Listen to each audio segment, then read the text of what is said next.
ನಮಸ್ಕಾರ ಸ್ನೇಹಿತರೆ, ನಾನು ಇ ಬಸವರಾಜು, ಕರ್ನಾಟಕ ರಾಜ್ಯ ವಿಜ್ಞಾನ ಪರಿಷತ್ತಿನ ಮಾಜಿ ಖಜಾಂಚಿ. ಕರ್ನಾಟಕ ರಾಜ್ಯ ವಿಜ್ಞಾನ ಪರಿಷತ್ಗೆ ಚುನಾವಣೆ ಮಾಡಬೇಕು ಅಂದ್ಬಿಟ್ಟು ಅನೇಕರು ಕೋರ್ಟ್ ಮೆಟ್ಟೆತ್ತಿದ್ದಾರೆ ಮತ್ತು ವಿಧಾನ ಪರಿಷತ್ನಲ್ಲಿ ಚುಕ್ಕೆ ಗುರುತಿನ ಪ್ರಶ್ನೆಯನ್ನು ಎತ್ತಿಸಿದ್ದಾರೆ. ಈ ಚುಕ್ಕೆ ಗುರುತಿನ ಪ್ರಶ್ನೆಯನ್ನು ಈಗ ಎತ್ತೋರು ಹಿಂದೆ ವಿಜ್ಞಾನ ಪರಿಷತ್ಗೆ 2017ರಿಂದ ಅನುದಾನ ಇಲ್ಲ, ಸಿಬ್ಬಂದಿಗೆ ಸಂಬಳ ಇಲ್ಲ, ಚಟುವಟಿಕೆಗಳಿಲ್ಲ, ಬಾಲವಿಜ್ಞಾನ ಪ್ರಕಟ ಆಗ್ತಾ ಇಲ್ಲ, ಪುಸ್ತಕ ಪ್ರಕಟ ಆಗ್ತಾ ಇಲ್ಲ, ಆಗ ಅವರು ಆಸಕ್ತಿಯನ್ನು ತೋರಲಿಲ್ಲ. ಈಗ ಯಾಕೆ ಇಷ್ಟೊಂದು ಉತ್ಸಾಹವನ್ನು ತೋರಿಸ್ತಾ ಇದ್ದಾರೆ ಅಂದರೆ 2021 ಡಿಸೆಂಬರ್ 28ಕ್ಕೆ ಯಾರ್ಯಾರು ಮೆಂಬರ್ ಆಗ್ತಾರೋ ಅವರು 2022 ಫೆಬ್ರವರಿನಲ್ಲಿ ನಡೆಯುವಂಥ ಚುನಾವಣೆಗೆ ಎಲಿಜಿಬಲ್ ಆಗ್ತಾಯಿದ್ರು. ಅದ್ರ ಪ್ರಕಾರ ಅನೇಕರು ಆಸಕ್ತರು 2021 ಡಿಸೆಂಬರ್ 28ಕ್ಕೆ ಮೆಂಬರ್ಸನ್ನು ಮಾಡಿ ಅವ್ರಿಗೆ ಕೆಲಸವನ್ನು ಮುಕ್ತಾಯ ಮಾಡಿದರು. ಈ ಮೆಂಬರ್ಶಿಪ್ಪನ್ನು ಕಳಿಸುವಾಗ ಕೂಡ ಕೆಲವರು ಪೋಸ್ಟಲ್ ಕಳಿಸ್ತಾರೆ, ಕೆಲವು 1 ಕಳಿಸ್ತಾರೆ, 2 ಕಳಿಸ್ತಾರೆ, ಕೆಲವರು ಒಂದು 50 ಫಾರಮನ್ನು ಕಳಿಸಿ ದುಡ್ಡು ಕಳಿಸ್ಬಿಟ್ಟು ಇಲ್ಲ ಬ್ಯಾಂಕಿಗೆ ಹಾಕಿ ಆಫೀಸಿಗೆ ತಿಳಿಸ್ತಾರೆ, ಇಲ್ಲ ತಂದು ಕ್ಯಾಶ್ ಕೊಟ್ಬಿಟ್ಟು ನಮ್ಮ ಇಷ್ಟು ಫಾರಮ್ಸ್ ಇವೆ ದಯವಿಟ್ಟು ತಗೊಳ್ಳಿ ಅಂತ ಹೇಳ್ತಾರೆ. ಇಂಥದ್ದೆಲ್ಲ ಪ್ರೋಸೆಸ್ ನಡೆದು 2021 ಡಿಸೆಂಬರ್ 28ಕ್ಕೆಲ್ಲ ಮುಗಿಸಿರುವಾಗ ಗಿರೀಶ್ ಕಡ್ಲೇವಾಡ್ ಮತ್ತು ಅವರ ಸ್ನೇಹಿತರು ಯಾರು ಅಂತ ನಾನು ಅಷ್ಟು ಐಡಿಯಾ ಇಲ್ಲ, ಬಟ್ ಗಿರೀಶ್ ಕಡ್ಲೇವಾಡ್ ಅವರ ಮುಖಂಡತ್ವದಲ್ಲಿ 2022 ಫೆಬ್ರವರಿ 25ನೇ ತಾರೀಕು 3 ತಿಂಗಳ ನಂತರ 2,000ಕ್ಕೂ ಹೆಚ್ಚು ಮೆಂಬರ್ಶಿಪ್ ಫಾರಮ್ಸು, 39,97,000 ರೂಪಾಯಿ ಕ್ಯಾಶು ನಮ್ಮ ವಿಜ್ಞಾನ ಪರಿಷತ್ತಿನ ಕಚೇರಿ ಪಕ್ಕದಲ್ಲಿರೋ ಬ್ಯಾಂಕಿಗೆ ಹೋಗಿ ಹಾಕಿದ್ದಾರೆ. ನಮ್ಮ ಕಚೇರಿಗೆ ಗೊತ್ತಿಲ್ಲ. ಆಮೇಲೆ ಇನ್ನೂ ಕೆಲವರೆಲ್ಲ ದುಡ್ಡು ಹಾಕಿ ಒಂದು 45 ಲಕ್ಷ ರೂಪಾಯಿ ಅವತ್ತು ಬಂದಿದೆ. ಅದೇ ದಿನ ನಮ್ಮದು ಚಿಲ್ಡ್ರನ್ ಸೈನ್ಸ್ ಕಾಂಗ್ರೆಸ್ಸು ರವೀಂದ್ರ ಕಲಾಕ್ಷೇತ್ರದಲ್ಲಿ ನಡೀತು. ನಮ್ಮ ಸಿಬ್ಬಂದಿ ಎಲ್ಲ ಇದ್ದರು, ನಾನು ಅಲ್ಲೇ ಇದ್ದೆ. ಯಾರೂ ಕೂಡ ನಮ್ಮ ಹತ್ರ ಪ್ರಸ್ತಾಪ ಮಾಡಲಿಲ್ಲ, ಹಣನೂ ಕೊಡಲಿಲ್ಲ, ಫಾರಮ್ಸು ಕೊಡಲಿಲ್ಲ. ಆ ದಿನ ಸಂಜೆ 4ರಿಂದ 5 ಗಂಟೆ ಕೇವಲ 1 ಗಂಟೆ ಕಾಲ ಎಕ್ಸಿಕ್ಯೂಟಿವ್ ಕಮಿಟಿ ಮೀಟಿಂಗ್ ನಡೀತು. ಅಲ್ಲೂ ಕೂಡ ಯಾರೂ ಇದನ್ನು ಪ್ರಸ್ತಾಪ ಮಾಡಿಲ್ಲ. ಆದರೆ ಈ 25 ಕಳೆದ ಮೇಲೆ ನಾವೆಲ್ಲ ಬಾಗಲಕೋಟೆಯಲ್ಲಿ ಹೋಗಿ ಕಾರ್ಯಕ್ರಮ ಅಟೆಂಡ್ ಮಾಡಿ 1ನೇ ತಾರೀಕು ಮಾರ್ಚು ಟ್ರೈನಲ್ಲಿ ನಾನು ಚಿಕ್ಕಬಾಣವರಲ್ಲಿ ಇಳಿದೆ. ನಮ್ಮ ಕಾರ್ಯದರ್ಶಿ ಕೃಷ್ಣೇಗೌಡರು ಮೆಜೆಸ್ಟಿಕ್ ಹೋಗ್ಬಿಟ್ಟು, ಬಸವರಾಜ್ ಅವರೇ ತುಂಬ ಫಾರಮ್ಸ್ ಬಂದಿದೆಯಾ ಅಂತಲ್ಲ ವಿಜ್ಞಾನ ಪರಿಷತ್ಗೆ ಸಾವಿರಾರು ಅಂತ ನನ್ನ ಗಮನಕ್ಕೆ ತಂದರು.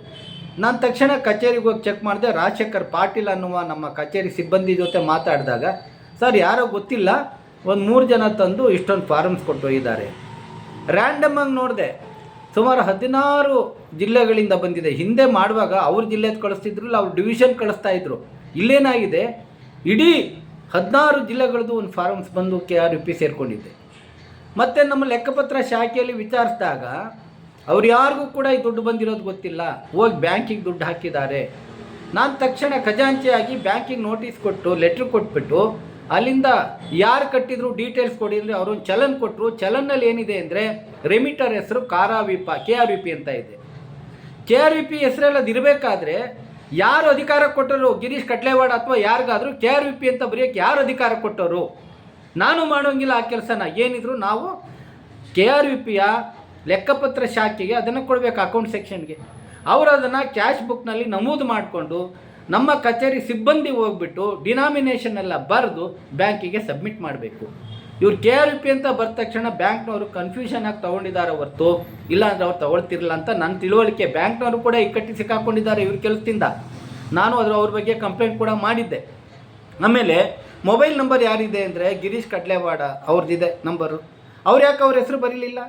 ಏನಕ್ಕೆ ಇದೆಲ್ಲ ಹಿಂದೆ ಮುಂದೆ ಇದು ಹಿಂಬಾಗಿಲಿನಿಂದ ಅಧಿಕಾರ ಹಿಡಿಯುವಂಥದ್ದು ವಿಜ್ಞಾನ ಪರಿಷತ್ನ ಪ್ರಯತ್ನಗಳು. ಆಮೇಲೆ ಸಿಗ್ನೇಚರ್ ಯಾರ್ದು, ಸುಮ್ಮನೆ ಹಿಂಗೆ ಗೆರೆ ಹಾಕಿದ್ದಾರೆ, ಯಾರ್ದು ಅಂತ ಗೊತ್ತಿಲ್ಲ. ಈ ಬಗ್ಗೆ ಕಾರ್ಯಕಾರಿ ಸಮಿತಿಯಲ್ಲಿ ಪ್ರಶ್ನೆ ಮಾಡಿದ್ರೆ ಇವ್ರು ಹೇಳ್ತಾರೆ, ನಿಮ್ಗೆ ಯಾಕ್ರಿ ಅದು ವಿಜ್ಞಾನ ಪರಿಷತ್ಗೆ ಹಣ ಬಂದಿದೆ, ಸುಮ್ಮನೆ ಇರಿ ನೀವು ಅಂತ ಹೇಳ್ತಾರೆ. ಸಿಗ್ನೇಚರ್ ಯಾರ್ದು ಹೇಳಿ ಅಂತ ಅಂದರೆ ಯಾರು ನಿಮ್ಗೆ ಯಾಕೆ ಹೇಳಬೇಕು ಅಂತಾರೆ? ನಾನು ಖಜಾಂಚಿ, ಹಣಕಾಸಿನ ವ್ಯವಹಾರಗಳು ನಮಗೆ ಗೊತ್ತಿರಬೇಕು, ನಮ್ಮದು ರೆಸ್ಪಾನ್ಸಿಬಿಲಿಟಿ. ಹಾಗಾಗಿ ಈ ಹಣವನ್ನು ನಾವು ಅವರೇನು SBನಲ್ಲಿ ಹಾಕಿದ್ರು ಅದೇ ಅಕೌಂಟಲ್ಲಿ ಬಿಟ್ಟಿದ್ವಿ, ಇದು ಇತ್ಯರ್ಥ ಆಗೋ ತನಕ ಅಂತ.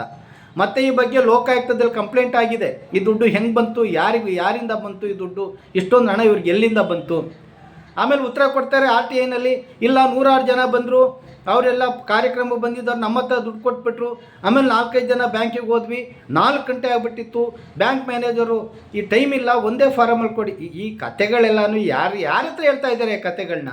4 ಗಂಟೆ ತನಕ ಏನು ಮಾಡ್ತಾಯಿದ್ರಿ ಅಂದರೆ ನೀವು ನೋಡಿ, ಫೆಬ್ರವರಿ 25ಕ್ಕೆ ಹಾಕಿದ್ರಾ, ಆದರೆ ಚುನಾವಣೆ ಘೋಷಣೆ ಆಗಬೇಕಾಗಿರೋದು 2022 ಡಿಸೆಂಬರ್ 28ಗೆ ಘೋಷಣೆ ಆಗಬೇಕು. ಅಲ್ಲಿಗೊಂದು ವರ್ಷ ಆಗಲ್ಲ ಇವರಿಗೆ. ವೋಟಿಂಗ್ ರೈಟ್ ಬರಲ್ಲ. ಅದಕ್ಕೇನು ಮಾಡಿದ್ರು ಇವರು, ಚುನಾವಣೆ ಹತ್ತತ್ರ ಬರೋ ತನಕ ಅಕ್ಟೋಬರ್ 2022ರಲ್ಲಿ ಚುನಾವಣೆ 3 ತಿಂಗಳು ಮುಂದೂಡೋದಕ್ಕೆ ತೀರ್ಮಾನ ಮಾಡಿಬಿಟ್ರು, ಮೆಜಾರಿಟಿ ಇದೆ ಅಂತ. ಅಂದರೆ ಇವರು ಮೊದಲೇ ಪ್ಲಾನ್ ಹಾಕ್ಕೊಂಡಿದ್ದಾರೆ, ಬೈಲಾ ಓದ್ಕೊಂಡಿದ್ದಾರೆ, 3 ತಿಂಗಳು ಮುಂದೂಡೋಕ್ಕೆ ಪ್ರಾವಿಷನ್ ಇದೆ. ನಾವು ಈ 2000 ಮೆಂಬರ್ಶಿಪ್ಪು 2000 ಚಿಲ್ಲರೆ ಮೆಂಬರ್ಶಿಪ್ಪನ್ನು ಮಾಡಿಬಿಡೋಣ, ಆಮೇಲೆ ಚುನಾವಣೆ ಹತ್ತಿರಕ್ಕೆ ಬಂದ ಮುಂದೂಡ್ಕೊಳ್ಳೋಣ, ಇವ್ರು ವೋಟಿಂಗ್ ರೈಟ್ ಸಿಗುತ್ತೆ, ಇಡೀ ಕಾರಾವಿಪದ 4 ಡಿವಿಷನನ್ನು ನಮ್ಮ ಕೈಗೆ ತಗೊಳ್ದು ಬಿಡೋಣ ಅಂತೇಳಿ ಇವ್ರ ಉದ್ದೇಶ. ಇವ್ರು ಯಾರು? ಇವ್ರು ವಿಜ್ಞಾನ ಪರಿಷತ್ತನ್ನ ರೈಟ್ ವೇನಲ್ಲಿ ತಗೊಂಡೋಗುವಂಥ ಜನನ. ಗಿರೀಶ್ ಕಡ್ಲೆವಾಡ 6 ವರ್ಷ ಟ್ರೆಷರರು, 3 ವರ್ಷ ಕಾರ್ಯದರ್ಶಿ, 3 ವರ್ಷ ಅಧ್ಯಕ್ಷರಾಯ್ತಾರಲ್ಲ, ಇವ್ರ ಕೊಡುಗೆ ಏನು? ಇದೇ ಗಿರೀಶ್ ಕಡ್ಲೆವಾಡ ಅವ್ರ ನೇತೃತ್ವ ಇದ್ದಾಗ ಮೈಸೂರಿನಲ್ಲಿ ವಿಜ್ಞಾನ ಸಮ್ಮೇಳನದಲ್ಲಿ ಮಂತ್ರದಿಂದ ಮಳೆ ಬರುತ್ತೆ ಅನ್ನೋ ಪೋಸ್ಟ್ ಹಾಕಿದ್ರು. ಅದು ಪ್ರಜಾವಾಣಿಯಲ್ಲಿ ರಾಜ್ಯದ ಸುದ್ದಿ ಆಯಿತು. ಅಂದರೆ ವಿಜ್ಞಾನದ ವಿರೋಧಿಗಳು ಈ ಮಂತ್ರದಿಂದ ಮಳೆ ಬರುತ್ತೆ, ಅರಳಿಕಟ್ಟೆ ಸುತ್ತಿದ್ರೆ ಮಕ್ಕಳಾಗುತ್ತೆ, ಹಿಂದಿನ ಕಾಲದಲ್ಲೇ ಪುಷ್ಪ ವಿಮಾನವಿತ್ತು, ಈ ಥರ ಅವೈಜ್ಞಾನಿಕ ವಿಚಾರಗಳನ್ನ ತುಂಬುವಂಥ ಜನರು ವಿಜ್ಞಾನ ಪರಿಷತ್ ಇಟ್ಕೊಳ್ಳೋದಕ್ಕೆ ಈ ಪ್ರಯತ್ನವನ್ನು ಮಾಡಿದ್ದಾರೆ. ಮತ್ತು ಇವರು ಹಣ ಹಾಕಿರೋದು ಅವೈಜ್ಞಾನಿಕವಾಗಿದೆ, ಮೆಂಬರ್ಶಿಪ್ ಹಾಕಿರೋದು ಕೂಡ ಅವೈಜ್ಞಾನಿಕವಾಗಿದೆ. 1 ಗಂಟೆ ಮೀಟಿಂಗ್ನಲ್ಲಿ ಅಜೆಂಡಾದಲ್ಲಿ ಬರ್ದೇ 2000 ಅಪ್ಲಿಕೇಶನ್ ಹೆಂಗೆ ಅಕ್ಸೆಪ್ಟ್ ಆಗುತ್ತೆ? ಚರ್ಚೆನೇ ಆಗಿಲ್ಲ, ಬರ್ಕೊಂಡ್ರು. ಏನು, ಇಲ್ಲಿಯ ತನಕ ಬಂದ ಎಲ್ಲ ಮೆಂಬರ್ಶಿಪ್ಪನ್ನು ಸಭೆ ಅಂಗೀಕರಿಸಿತು. ಆಮೇಲೆ ಯಾರನ್ನೋ ಕರೆಸ್ಕೊಂಡು 3 ತಿಂಗಳು ಕೂತ್ಕೊಂಡು ಇವರೇ ಅಧ್ಯಕ್ಷರು, ಇವ್ರದೇ ಎಲ್ಲ ನಡೆಯುತ್ತೆ, ಎಲ್ಲ ರಸೀದಿ ಹರಿದ್ರು. ಹಾಗಾಗಿ ಇಲ್ಲಿ ಅನೇಕ ವಿಷಯಗಳನ್ನ ನಾವು ಪ್ರಸ್ತಾಪ ಮಾಡ್ಬೋದು. ಸದ್ಯಕ್ಕೆ ನಾನು ಎಷ್ಟು ವಿಷಯಗಳು ಮಾತ್ರ ಹೇಳ್ತೇನೆ. ಇದು ಭಾಳ ನಿಯಮ ಬಾಹಿರವಾಗಿ ಈ ಹಣ ಬಂದಿದೆ, ಇದ್ರ ಬಗ್ಗೆ ತನಿಖೆ ಆಗಬೇಕು. ಈ ಬಗ್ಗೆ ಸಚಿವರು ಕೂಡ ಸ್ಪಷ್ಟವಾಗಿ ವಿಧಾನ ಪರಿಷತ್ನಲ್ಲಿ ಉತ್ತರವನ್ನು ಕೊಟ್ಟಿದ್ದಾರೆ. ಯಾಕೆ ಈ ಥರ ಗಿರೀಶ್ ಕಡ್ಲೆವಾಡ ಮಾಡಿದರು?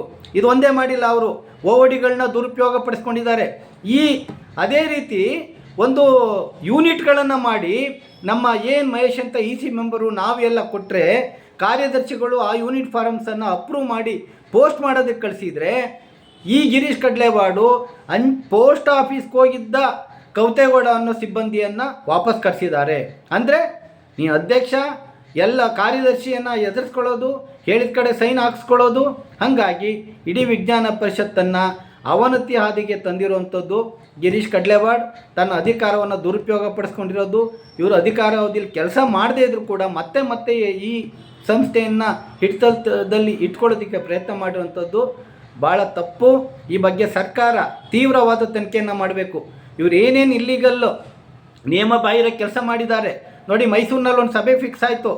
ಆ ಸಭೆಯಲ್ಲಿ ಚುನಾವಣೆ ವಿಷಯ ಮಾತಾಡಬೇಡಿ ಅಂತ ಕಾರ್ಯದರ್ಶಿಗೆ ಹೇಳಿದ್ದಾರೆ. ನಾವು ಒತ್ತಾಯ ಮಾಡಿ ಕಾರ್ಯದರ್ಶಿಗೆ ಚುನಾವಣಾ ವಿಷಯವನ್ನು ಅಜೆಂಡಾದಲ್ಲಿ ಸೇರಿಸಿದರೆ ಕೆಟ್ಟ ಭಾಷೆಯನ್ನು ನಮ್ಮ ಬಗ್ಗೆ ಬಳಸಿದ್ದಾರೆ.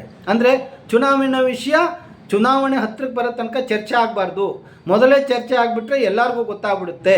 ಅಂದರೆ ಒಳಗೊಳಗೇನೆ ಇವರೇ ಪ್ಲಾನ್ ಮಾಡಿಕೊಂಡು ಒಬ್ಬ ಅಧ್ಯಕ್ಷ ಆಗಿ ಟ್ರಾನ್ಸ್ಪರೆಂಟಾಗಿ ಎಲ್ರಿಗೂ ಮೆಂಬರ್ಶಿಪ್ ಮಾಡ್ರಪ್ಪ ಇಂತಿಂಥ ಟೈಮ್ನಲ್ಲಿ ಮಾಡೋಣ ಅಂತ ಹೇಳೋದು ಬಿಟ್ಬಿಟ್ಟು ತಾವೇ ಲೆಕ್ಕ ಹಾಕ್ಕೊಂಡು ತಾವೇ ಮೆಂಬರ್ಶಿಪ್ ಮಾಡಿ ತಾವೇ ಫೈನಲ್ ಡೇಟ್ ಫಿಕ್ಸ್ ಮಾಡಿಕೊಂಡು ಇದು ಯಾವುದಿದು ವಿಜ್ಞಾನ ಪರಿಷತ್ತು ವೈಜ್ಞಾನಿಕ ಚಿಂತನೆಯನ್ನು ಬೆಳೆಸಬೇಕಾಗಿರುವಂಥದ್ದು ಒಂದು ಸಂಸ್ಥೆ, ಸತ್ಯವನ್ನು ಹೇಳ್ಬೇಕಾಗಿರೋಂಥ ಒಂದು ಸಂಸ್ಥೆ. ಇಂಥ ಸಂಸ್ಥೆಗೆ ಇವರೆಲ್ಲ ಹಿಂಬಾಗಿಲಿಂದ ಪ್ರವೇಶ ಪಡೆಯೋದಕ್ಕೆ ಇಡೀ ರಾಜ್ಯದ ಈ ವಿಜ್ಞಾನ ಪರಿಷತ್ತಿನ ಅಧಿಕಾರವನ್ನು ಇಟ್ಕೊಳ್ಳೋದಕ್ಕೆ ಪ್ರಯತ್ನ ಪಟ್ಟ ಪರಿಣಾಮವಾಗಿ ಇವತ್ತು ವಿಜ್ಞಾನ ಪರಿಷತ್ತು ಅತ್ಯಂತ ಕಷ್ಟದ ಸ್ಥಿತಿಯನ್ನು ಎದುರಿಸ್ತಾ ಇದೆ. ಹಾಗಾಗಿ ಸರ್ಕಾರ, ಶಿಕ್ಷಣ ಇಲಾಖೆ, ವಿಜ್ಞಾನ ಮತ್ತು ತಂತ್ರಜ್ಞಾನ ಇಲಾಖೆ ಈ ಬಗ್ಗೆ ತೀವ್ರವಾದ ತನಿಖೆ ನಡೆಸಿ ಇವ್ರ ಮೇಲೆ ಸರಿಯಾದ ಕ್ರಮವನ್ನು ಕೈಗೊಳ್ಳಬೇಕು ಅಂತ ನಾನು ವಿನಂತಿ ಮಾಡ್ತೇನೆ. ನಮಸ್ಕಾರ.